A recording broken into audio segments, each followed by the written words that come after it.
Most people will never understand you. And honestly, that might be exactly why you're watching this. You open your phone. You see everyone sharing their meals, their milestones, their Monday morning moods.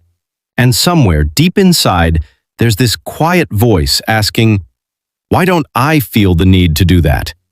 Why does putting my life on display feel so wrong, so uncomfortable, so hollow?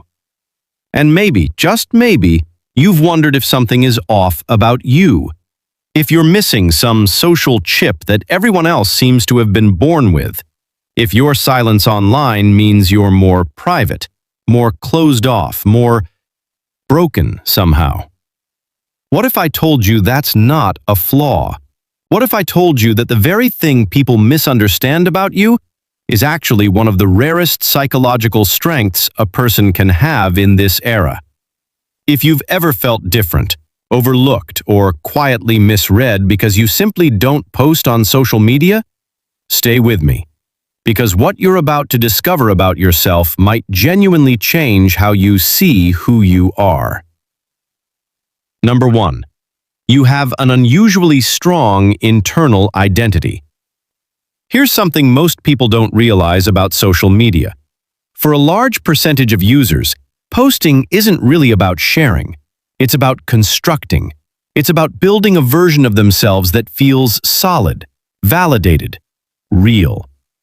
Psychology shows that many people rely on external feedback, likes, comments, reactions, to regulate their sense of self-worth. When the notifications flow, they feel good. When they don't, something inside quietly deflates. But you don't need that mirror. Think about what that actually means. While others are outsourcing their identity to an algorithm, you've been doing the quiet, invisible work of knowing who you are without an audience. You don't need 300 people to double-tap your dinner to feel like your evening was meaningful. You were there. You experienced it. That was enough. Research in self-determination theory tells us that people who derive their sense of identity from within, rather than from external validation, tend to show greater psychological stability, more authentic relationships, and higher resilience under stress. That's not a personality quirk.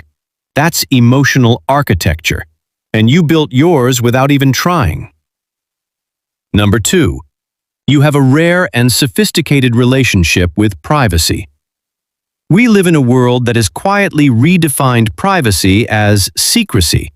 If you're not sharing, people assume you must be hiding. And that assumption says far more about the culture than it does about you. Psychology makes a clear distinction between privacy and secrecy. Secrecy comes from shame, from needing to conceal something. Privacy comes from wisdom, from understanding that not everything of value needs to be witnessed to be real. There's a beautiful concept in psychology called the inner sanctum, the idea that the deepest parts of who we are, our grief, our joy, our growth, our love, actually lose something when they're performed for others. Like a candle that burns more brilliantly in an intimate room than on a floodlit stage. You instinctively protect that flame. You understand, maybe without even articulating it, that your most precious experiences become somehow smaller the moment they're packaged and presented. A walk you took that moved you to tears. A moment of connection with someone you love. A private victory nobody else would even understand. You kept those. You held them close, and in doing so, you honored them in a way that no number of likes ever could. That's not antisocial.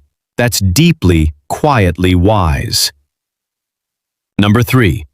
You are significantly less susceptible to social comparison, and that is protecting your mental health in ways you probably don't even see. Social comparison is one of the most psychologically corrosive forces of modern life. Research consistently shows that the more time people spend consuming curated images of other people's lives, the more distorted their perception of their own life becomes. Other people always seem to be thriving more, aging better, earning more, loving harder, traveling further. And here's the insidious part. Everyone knows those images are filtered, cropped, and carefully selected. And yet the emotional brain doesn't care. It compares anyway. It measures anyway. It quietly concludes anyway that you are somehow behind. But you opted out of that game, not necessarily through discipline or effort, but through instinct. Something in you recognized early that that particular loop was not one you wanted to be trapped in. And because of that, your perception of your own life is far less distorted than most people's. You are measuring your days against your actual values, not against someone else's highlight reel.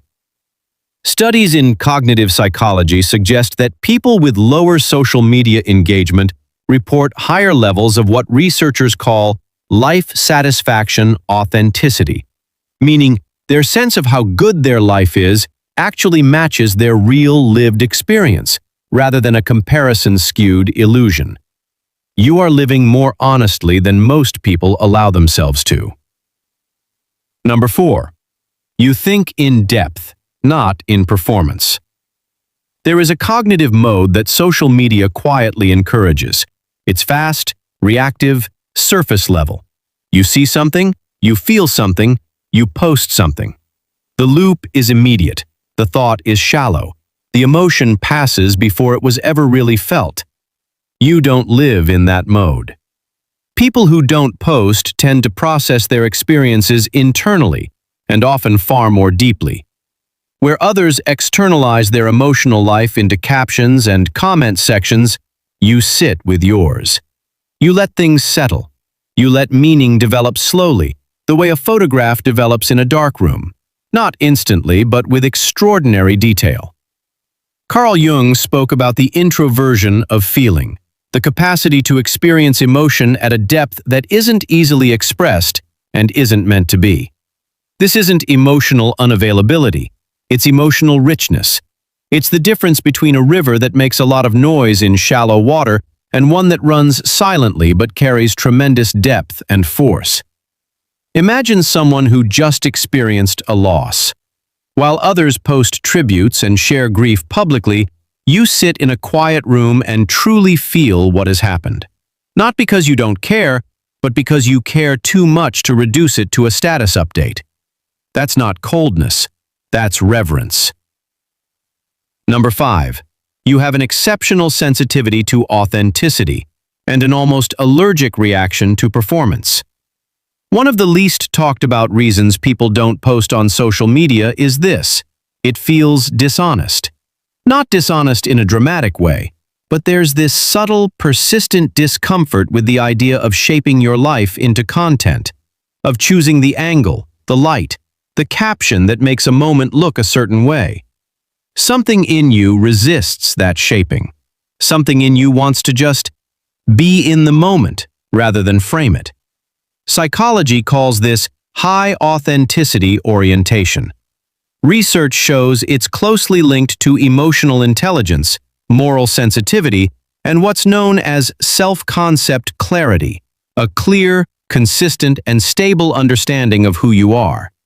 People with high authenticity orientation often describe the experience of social media posting as something that feels performative in a way they can't quite stomach. And that discomfort isn't neurosis, it's integrity. It's your internal value system pushing back against anything that asks you to be slightly less than honest, even in small, socially acceptable ways.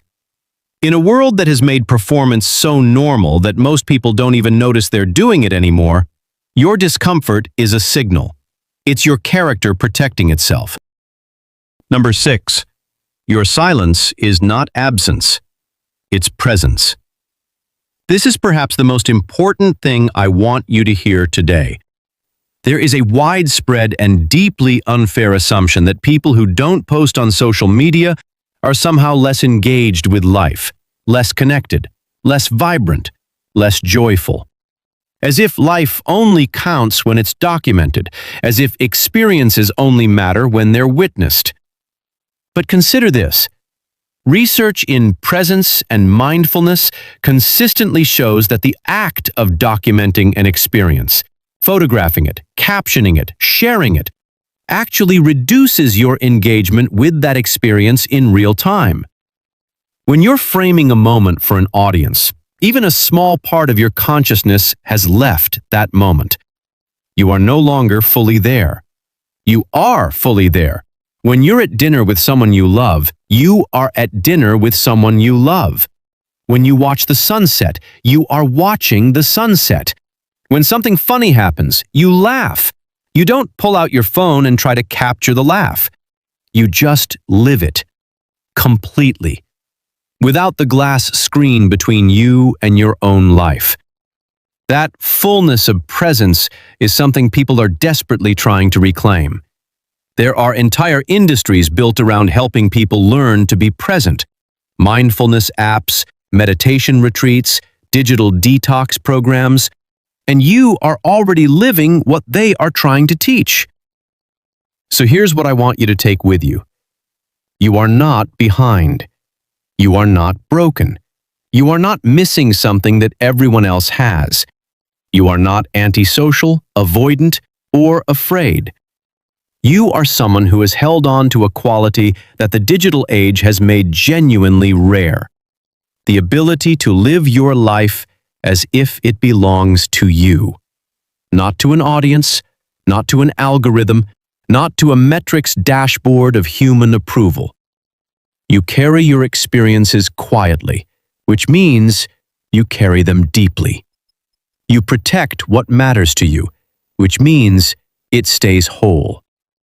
You don't need 1,000 strangers to confirm your value, which means your value is yours, untouched, unshifted, unaffected by the moods of the internet. And in a world that is increasingly loud, increasingly performed, increasingly hollow, your quiet is not weakness. It is one of the last great acts of psychological courage. The courage to simply be, without proof, to live without broadcast, to love and grieve and grow in the dignified privacy of a life that is fully, completely your own. If this spoke to something inside you, if, for the first time in a while, you felt genuinely understood rather than quietly judged, then you are exactly where you're supposed to be. Subscribe, because every week we go deeper into the psychology of people who feel things differently. People who think before they speak, who love without announcement, who carry more than they show. You belong here, and we're just getting started.